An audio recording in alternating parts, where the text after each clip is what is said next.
Elon Musk. अगर मैं बोलूं ये नाम, ये इंसान भाई इस सेंचुरी के one of the most greatest visionary में से आता है, तो शायद ये बात गलत नहीं होगी। और ये बात अभी रिसेंटली प्रूव हुई जब टेस्ला बन गया दुनिया का सबसे वैल्यूबल ऑटोमेकर। जितने भी बड़े बड़े ब्रांड्स है उसको पीछे छोड़ते हुए, चाहे वो टोयोटा हो, फोर्ड हो, जितनी भी कंपनीज है उनको पीछे छोड़ के आज की डेट में बन चुका है टेस्ला दुनिया का सबसे वैल्यूबल ऑटोमेकर। तो क्या है पूरे के पूरे टेस्ला की कहानी, इसके फाउंडर एलॉन मस्क की कहानी, क्या इनके अदर इनिशिएटिव रहे हैं स्पेस एक्स वगैरह जिससे पूरी दुनिया डिसरप्ट हो सकती है। बहुत ही एक इंटरेस्टिंग केस स्टडी आपके लिए लेके आया हूं, एक ऐसी केस स्टडी जो शायद आपको बहुत ज्यादा इंस्पिरेशन देगी एंड लाइफ में आपको बहुत ज्यादा आगे मोटिवेटेड रखेगी। So my name is Saurabh Kothari, let's start. तो अगर आपने इससे पहले की केस स्टडीज नहीं देखी है तो हमारी केस स्टडी की सीरीज चल रही है जिसका लिंक मैंने नीचे डिस्क्रिप्शन में दे दिया है। बाकी सारी कंपनीज की, ब्रांड्स की, लोगों की केस स्टडीज आप वहां पे देख सकते हो। अगर आपको एक केस स्टडी का इनिशिएटिव अच्छा लग रहा है, यहां पे आप कुछ लर्निंग सीखते हो, तो नीचे मुझे कमेंट सेक्शन में जरूर बताना कि नेक्स्ट वीडियो आप कौन सी कंपनी या कौन से पर्सन के ऊपर चाहते हो। तो स्टार्ट करते हैं। सबसे पहले चैनल को सब्सक्राइब कर लेना एंड बेल आइकन को प्रेस कर देना ताकि ऐसी कोई भी वीडियो जो है वो आप मिस ना करो। एंड इंस्टाग्राम पे हमारा चैनल है स्टडी बस एजुकेशन, इसको आप फॉलो कर सकते हो for all the MBA updates. अब अगर आप कैट और एमबीए के एस्पिरेंट हो तो हमारा पेनड्राइव कोर्स ले सकते हो, क्वांट का, वर्बल का, एलआरडीए का, जीके का इंडिविजुअली भी। अदरवाइज आप कॉम्बो पैक भी ले सकते हो। कॉम्बो पैक में जीडी पे आपको साथ में मिलता है। इन पेनड्राइव कोर्सेज में आपको सारे के सारे लेक्चर्स मिलते हैं वीडियो फॉर्म में, बेसिक से लेकर एडवांस तक। साथ में आपको मिलता है एक इंडिविजुअल पोर्टल जहां पे हर टॉपिक के प्रैक्टिस टेस्ट होते हैं एंड सारी की सारी टेस्ट सीरीज भी आपके पास अवेलेबल होती है। तो इस पेनड्राइव कोर्स को करने के बाद ना ही आपको कोई बुक करनी है, ना ही कोई कोचिंग चाहिए, ना ही अलग से कोई टेस्ट सीरीज चाहिए, बिकॉज फुल प्लेजेड आपकी ये प्रिपरेशन हो जाएगी। अगर आप देखना चाहते हो कितने मॉक्स मिलेंगे तो ये नंबर ऑफ मॉक्स मैंने आपको यहां पे लिख दिए हैं एंड हर एक वीडियो के बाद आपको टॉपिक टेस्ट मिलता है बेसिक, मॉडरेट, एडवांस का, ताकि आप अपने परफॉर्मेंस को एसेस भी कर सको। अगर आपको स्टडी प्लानर है, मतलब आपको टाइम टेबल बनाना है, तो वो भी हम लोग आपको प्रोवाइड करते हैं जहां पे आप डेट एंटर करते हो एंड उसके अकॉर्डिंग आपका जो है स्टडी प्लानर टाइम टेबल बना देता है। तो अगर आप ये परचेज करना चाहते हो तो भाई हमारे व्हाट्सएप नंबर पे मुझे मैसेज कर सकते हो 9958937705 पर, या फिर हमारी वेबसाइट पे जा सकते हो, वहां से आप डायरेक्टली ऑर्डर कर सकते हो। अब अगर हम बात करें टेस्ला की, तो टेस्ला की 1 जुलाई को मार्केट कैपिटलाइजेशन क्या होता है कि जितने भी शेयर आपकी कंपनी के मार्केट में है मल्टीप्लाई बाय जो उसकी करंट वैल्यू, उससे मल्टीप्लाई कर देते, तो वो क्या निकल जाता है,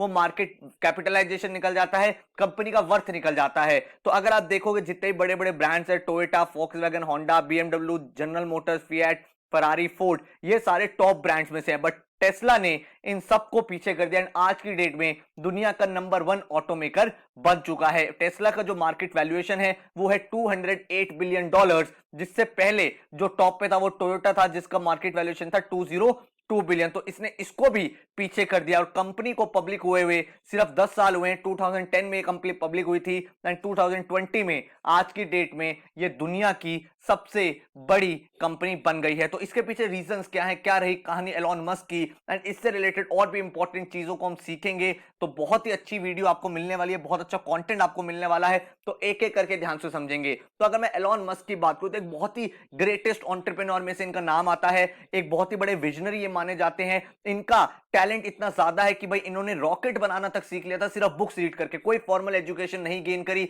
रॉकेट बनाना था इनको, इन्होंने देखा कॉस्ट बहुत ज्यादा है, इन्होंने खुद रॉकेट बनाना सीख लिया। इनको एक दिन ट्रैफिक में दिखा कि यहाँ पे बहुत ज्यादा ट्रैफिक है, तो इन्होंने कहा मैं बोरिंग कंपनी बनाऊंगा। इन्होंने कहा कि यार पॉल्यूशन बहुत ज्यादा हो रहा है तो मैं इलेक्ट्रॉनिक कार्स बनाऊंगा। मतलब बहुत ज्यादा विजनरी है। हम लोग बात करें तो day to day life problems में हम लोग क्या करते हैं, कंप्लेन करते हैं, हम लोग क्रिप करते हैं, but this is not the case with Elon Musk. इनके सामने कोई प्रॉब्लम आती है तो ये रोते नहीं है, ये सॉल्यूशन निकालते हैं। ये सॉल्यूशन ओरिएंटेड इंसान है, इनको कोई भी प्रॉब्लम दे दो किसी भी रिलेटेड, ये उसी को बिजनेस अपॉर्चुनिटी बना देते हैं। तो इसे कहते हैं ब्लेसिंग इन डिस्गाइज। जहां पे भी चैलेंज देखते हैं, जहां पे भी स्ट्रगल देखते हैं, वहीं से राइज करते हैं एंड आज की डेट में बन चुके हैं one of the greatest entrepreneur. तो अगर आप देखोगे कौन कौन सी कंपनीज इनके बकेट में आती है, तो स्पेस एक्स जिसका बहुत ज्यादा नाम है, टेस्ला जो इनका बहुत बड़ा ब्रांड है आज के दिन में, एआई में इन्होंने बहुत सारी कंपनी स्टार्ट की हुई है, टेलीकम्युनिकेशन में इनकी कंपनीज हैं। इसके बाद अगर आप देखोगे सोलर एनर्जी में इनकी कंपनीज हैं, एनर्जी रिलेटेड, मैन्युफैक्चरिंग रिलेटेड, फिर उन्होंने बहुत सारी कंपनी में इन्वेस्टमेंट भी करा हुआ है। जब हम बार बार बोलते हैं ग्रेटेस्ट एंटरप्रेन्योर क्यों है, तो हमें यह भी समझना है कि इनके पीछे इनका विजन क्या है। तो अगर आप इनकी मेजर मेजर कंपनीज देखोगे, अगर आप स्पेस एक्स की बात करोगे, किस तरह से पूरी दुनिया को डिसरप्ट करने की ताकत ताकत रखते हैं, इस चीज को समझते हैं। अगर आप देखोगे स्पेस एक्स में, तो स्पेस लॉन्चेस में जहां पे ये कह रहे हैं कि मैं स्पेस में ट्रैवल करना कमर्शियलाइज कर दूंगा, जहां पे आज की डेट में लोग अभी तक गाड़ियां बना रहे हैं, ये कह रहे हैं मैं मून पे जाना, मैं स्पेस में जाना लोगों के लिए कमर्शियल एक्टिविटी बना दूंगा जहां पे कोई भी जा सकता है। तो इस तरह का विजन रखते हैं, जहां पे लोग सोच भी नहीं पाते वहां से तो इनका सोचना स्टार्ट होता है। उसके बाद हम टेलीकम्युनिकेशन की बात करें तो लो प्राइस सर्विसेज देनी है, सैटेलाइट इंटरनेट इनको देना है जिससे पूरी दुनिया में सैटेलाइट आसान हो जाए। टेस्ला कंपनी जो इन्होंने स्टार्ट करी ऑटोमोबाइल में, इन्होंने कहा भाई लोवेस्ट कॉस्ट इलेक्ट्रिकल व्हीकल बनाना है, एनवायरमेंट को भी बचाना है। एंड जिन लोगों के दिमाग में ये थॉट रहता है कि इलेक्ट्रिक कार्स इतनी बढ़िया नहीं होती, टेस्ला का ऑब्जेक्टिव यही था कि इलेक्ट्रिक कार्स उन्होंने इतनी शानदार बनाई जहां पे उन्होंने इतना अच्छा माइलेज, इतनी अच्छी स्पीड, सब कुछ बहुत अच्छे निकाल के दे रहे हैं। उसके बाद जो इन्होंने बड़ी बड़ी गाड़ियां बनाई जिनसे इन्होंने पैसा कमाया, उसी पैसे से अब ये अफोर्डेबल कार्स बना रहे हैं। तो ये कह रहे हैं कि सबको पर्सनल ट्रांसपोर्ट देना है एंड कार ओनरशिप का जो कॉन्सेप्ट है वो खत्म कर देना है। फिर सोलर एनर्जी में ये बहुत ज्यादा इन्वेस्ट कर रहे हैं कि जो सोलर रूफ कैसे कर सकते हैं, फिर फॉसिल फ्यूल्स, फिर कार शेयरिंग, इस तरह में हर तरह वो इन्वॉल्व होना चाहते हैं कि पूरा का पूरा ट्रांसपोर्ट इंडस्ट्री एक तरह से डिसरप्ट हो जाए। फिर एक बार इन्होंने देखा ट्रैफिक बहुत ज्यादा है तो इन्होंने कहा मैं अपनी नई कंपनी बना रहा हूं, बोरिंग कंपनी, जिसमें इन्होंने कहा टनलिंग, भाई ग्राउंड के नीचे से रास्ते बनाने स्टार्ट कर दो ताकि लॉन्ग रन में कभी भी कोई प्रॉब्लम आए तो वो सॉर्ट हो जाए। इंफ्रास्ट्रक्चर बना देंगे जमीन के नीचे, रियल एस्टेट पे इंक्रीज कर देंगे ताकि लोग और ज्यादा काम कर सके। फिर उसके बाद अगर आपको शिपिंग करनी है कोई भी चीजों की तो वो भी बहुत जल्दी हो जाएगी, जिसमें वो हेल्प ले रहे हैं हाइपरलूप की भी। फिर उन्होंने कहा आज की डेट में जो फ्यूचर है वो फ्यूचर है एआई का, मशीन लर्निंग का। तो इनका ऑब्जेक्टिव है कि दुनिया का बेस्ट एआई सिस्टम इनको बनाना है और ओपन सोर्स कर दिया है, दुनिया में कोई भी इनकी टेक्नोलॉजी यूज कर सकता है। तो ऐसा नहीं है सिर्फ खुद प्रॉफिट बनाना चाहते हैं, ये चाहते हैं लोग भी इनकी टेक्नोलॉजी यूज करें, उससे लर्न कर करके पूरी दुनिया में एक इंपैक्ट क्रिएट हो। उसके बाद न्यूरा लिंक में जा रहे हैं जिसमें मेडिसिन में काम करना चाहते हैं, मिलिट्री में काम करना चाहते हैं, रोबोटिक्स में काम करना चाहते हैं। और इन्होंने बोला कि बड़ी बड़ी इलनेस को सिर्फ एक इंजेक्शन से ठीक हो जाए, इस तरह का इनका मेडिकल रिसर्च चल रहा है। मतलब आप सोच सकते हैं कि एक ऐसा इंसान जिसके पास फॉर्मल एजुकेशन नहीं है वो किस तरह के ड्रीम्स देख रहा है, किस तरह के विजन्स बना रहा है। और ऐसा नहीं है सिर्फ ड्रीम्स देख रहा है, उनको अचीव भी कर रहा है। वो दिखाया है बार बार, स्पेस एक्स में करके दिखाया है, टेस्ला में करके दिखाया है। तो इसलिए लोगों की एक्सपेक्टेशन बहुत ज्यादा है, लोग उनको मानते हैं विजनरी है। इसके बाद अगर आप देखोगे मिलिट्री में कैसे करना है, फिर ब्रेन मशीन का इंटरेक्शन किस तरह से बहुत अच्छा कर सकते हैं। रोबोटिक्स को ये ऐसा बनाना चाहते हैं कि ह्यूमन जैसा ही बिल्कुल हो जाए। तो बहुत ही ज्यादा एक अलग लेवल का इनका थिंकिंग प्रोसेस है, थॉट प्रोसेस है। अगर आप एक एमबीए एस्पिरेंट अपना करियर बनाना चाहते हो तो आपको ये चीजें बहुत ज्यादा हेल्प करेगी कि एक इंसान किस तरह से बिना फॉर्मल एजुकेशन के भी बड़ी बड़ी चीजें कर सकता है। It's all about your mindset. अगर आप एक पॉजिटिव माइंडसेट में हो, अगर आप एक सही फ्रेम ऑफ माइंड में हो, तो आप बड़े बड़े चीजों के, बड़ी बड़ी प्रॉब्लम्स का भी सॉल्यूशन निकाल सकते हो। और एक आप अपने आप को देखो जहां पे आप छोटी छोटी चीजों पे भी इतना टेंस हो जाते हो, बेकार सी चीजों पे आप सोचते हैं इसका तो कोई सॉल्यूशन ही नहीं है, रोना स्टार्ट कर देते हैं। But you have to take inspiration from this. पर तो अगर हम आज के डेट में एलॉन मस्क की बात करें, क्योंकि इस वीडियो में पर्टिकुलरली बात करने वाला हूं टेस्ला और स्पेस एक्स की, तो उसको अगर हम डिटेल में पढ़े तो आप देखोगे जो इनका मार्केट कैपिटलाइजेशन है वो 208 बिलियन हो गया, टोयोटा से ज्यादा। लेकिन इसका मतलब ये नहीं है कि टोयोटा से ज्यादा ये अभी प्रोडक्शन कर रहे हैं, प्रॉफिट्स बना रहे हैं। अगर आप डेटा को एनालाइज करोगे तो आपको पता चलेगा टोयोटा जो एक जापानीज ब्रांड है उन्होंने 10.46 मिलियन व्हीकल सेल करे हैं, जबकि टेस्ला जो है उन्होंने सिर्फ 3 लाख व्हीकल सेल करे हैं। लेकिन लोग इनके शेयर्स को ले रहे हैं, इनके शेयर्स के प्राइसेस इंक्रीज हो रहे हैं बिकॉज लोगों की एक्सपेक्टेशन बहुत हाई है। और इसके अलावा जितने भी बाकी अदर ब्रांड्स है, चाहे वो फोर्ड हो, जीएम हो, इन सबको तो इन्होंने बहुत पीछे ही कर दिया था। तो सिर्फ टोयोटा इनके साथ कॉम्पीट कर रहा था मार्केट कैपिटलाइजेशन के टर्म में। लेकिन हाँ, अभी नंबर ऑफ प्रोडक्शन जो व्हीकल्स का है उसमें टाइम लगेगा, जो रेवेन्यूज है उसमें टाइम लगेगा। भाई अगर आप टोयोटा का रेवेन्यू देखोगे, इन्होंने रेवेन्यू पोस्ट किया $280 बिलियन, जबकि टेस्ला ने जो रेवेन्यू पोस्ट किया वो किया $24.6 बिलियन। लेकिन लोगों को ये पता है कि फ्यूचर इलेक्ट्रॉनिक कार्स का है, आगे पॉल्यूशन को लेके और कंट्रीज रिस्ट्रिक्शन लगा रही है, तो लोग इनकी कंपनी के लिए बुलिश है, इनके विजन के लिए बुलिश है, और इसीलिए इनकी मार्केट कैपिटलाइजेशन इंक्रीज हो रही है। इसके बाद अगर मैं बात करूं कि टेस्ला की गाड़ियां इतनी पॉपुलर हुई क्यों है, टेस्ला की गाड़ियां पॉपुलर हुई हैं because of Elon Musk plan.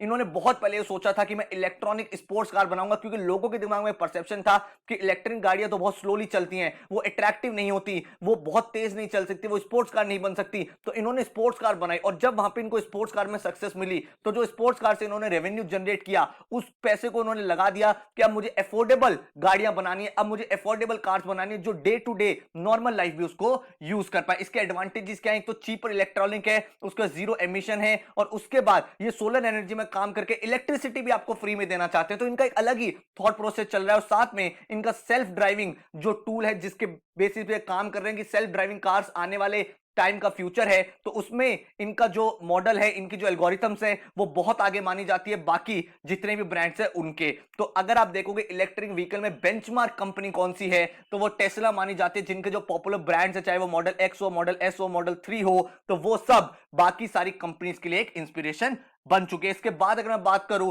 कि एलॉन मस्क का रीजन क्या है सक्सेस के पीछे, तो भाई ये बहुत ही ज्यादा रिस्क टेकिंग पर्सनैलिटी, इनको बिल्कुल भी डर नहीं है किसी चीज का हारने का। भाई 2002 में इन्होंने 165 मिलियन में अपना जो है पेपाल कंपनी को सेल कर दिया था। उस पूरे पैसे को इन्होंने स्पेस एक्स में लगा दिया था। स्पेस एक्स में इन्होंने बहुत सारा पैसा लगा दिया था, इस हद तक पैसा लगा दिया था कि इनको भाई कर्जा भी लेना पड़ा, इनके पास जितना पैसा था वो खत्म हो गया था, लेकिन इन्होंने कहा मैं ट्राई करता रहूंगा, ट्राई करना कभी नहीं छोड़ा। और आज की डेट में ऐसा हो गया कि स्पेस एक्स के जो रॉकेट्स हैं वो नासा तक यूज कर रहा है। अभी हम आगे उसके बारे में देखेंगे। टेस्ला को इन्होंने इतना सक्सेसफुल बना दिया। तो इनका जो मेजर थिंग है वो ये कि मुझे रिस्क नहीं है किसी चीज का, मुझे डर नहीं लगता किसी चीज से, मैं एक्सपेरिमेंट करूंगा, मैं जो भी सोच लेता हूं उसको ट्राई जरूर करूंगा, ओवर थिंकिंग नहीं करूंगा, ये नहीं सोचूंगा फेलियर से क्या होगा। इनका बोलना है कि दो ही चीज होंगी, या तो मुझे सक्सेस मिलेगी या एक्सपीरियंस मिलेगा, फेलियर करके इनकी लाइफ में कुछ नहीं होता। तो दिस इज हिज विजन। और कभी कभी इन्होंने अपने ट्वीट से, कभी आपने देखा होगा, ये पॉपुलर भी रहे हैं, कुछ बेकार के ट्वीट्स करके इनकी कंपनी की वैल्यूएशन कम भी हो जाती है। तो इनको थोड़ा सा केयर फ्री एटीट्यूड है। इन्होंने लाइव जाके वीड स्मोक कर दिया था। बट अगेन ये सब चीजें छोड़ के अगर आप देखोगे, इनका डीपर इंपैक्ट जो पूरी दुनिया पे रहा है, जो ये टेक्नोलॉजीज में कर रहे हैं, वो बहुत ही ज्यादा है। इसके बाद अगर हम बात करें एलॉन मस्क के एक बहुत बड़े इनिशिएटिव जो है स्पेस एक्स के बारे में, तो स्पेस एक्स एक ऐसी पहली प्राइवेट कंपनी थी जिन्होंने कहा था कि हम जो लिक्विड प्रोपेलेंट रॉकेट है वो स्पेस में भेजेंगे। 2008 में इन्होंने ये सोच लिया था, और पहली ऐसी कंपनी ये बन गया जिन्होंने अपना जो रॉकेट भेजा और उसको वापस भी बुला लिया। मतलब इन्होंने कहा हम रीयूजेबल रॉकेट्स बनाएंगे ताकि हमारी कॉस्ट कम हो। तो इन्होंने फैल्कन 9 रॉकेट्स को लॉन्च किया, जिसके बाद इन्होंने कहा ये रीयूज हो सकते हैं, क्योंकि उससे पहले तक क्या होता था, रॉकेट स्पेस में जाते थे फिर वो वापस नहीं आ पाते थे, जिसके बाद हर बार रॉकेट बनाने में कॉस्ट लगती थी। बट इन्होंने ये बहुत ही अमेजिंग फीट अचीव किया है, जिसमें इन्होंने बोला कि रीयूजेबल रॉकेट्स हम लोग बनाएंगे। इस वजह से आज के डेट में इनका कॉन्फिडेंस इतना ज्यादा हाई हो गया कि नासा के जो अभी रिसेंटली आपने सुना होगा एस्ट्रोनॉट्स इंटरनेशनल स्पेस स्टेशन में गए हैं, वो इनके रॉकेट को यूज करके गए हैं। तो अब इनका नासा के साथ भी कोलैबोरेशन हो गया है,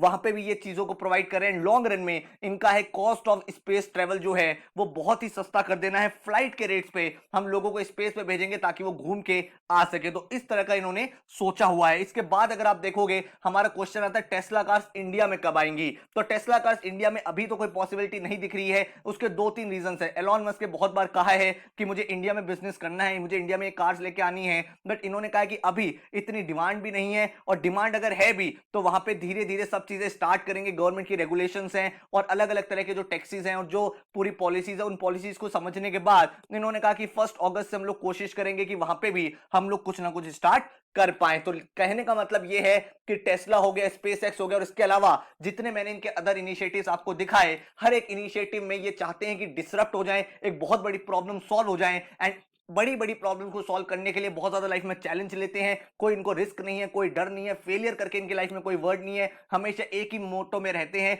या तो हमें सक्सेस मिलेगी या हमें एक्सपीरियंस मिलेगा। तो यही मोटो आपको भी यहां से लर्न करना है, ऐसा एटीट्यूड अपनी लाइफ में डेवलप करना है, so that you can also rise to the occasion. So thank you so much, all the best and take care. अगर आपको वीडियो अच्छे लग रहे हैं तो प्लीज लाइक करना, ताकि हम ऐसी वीडियोस आपके लिए और बनाते रहें।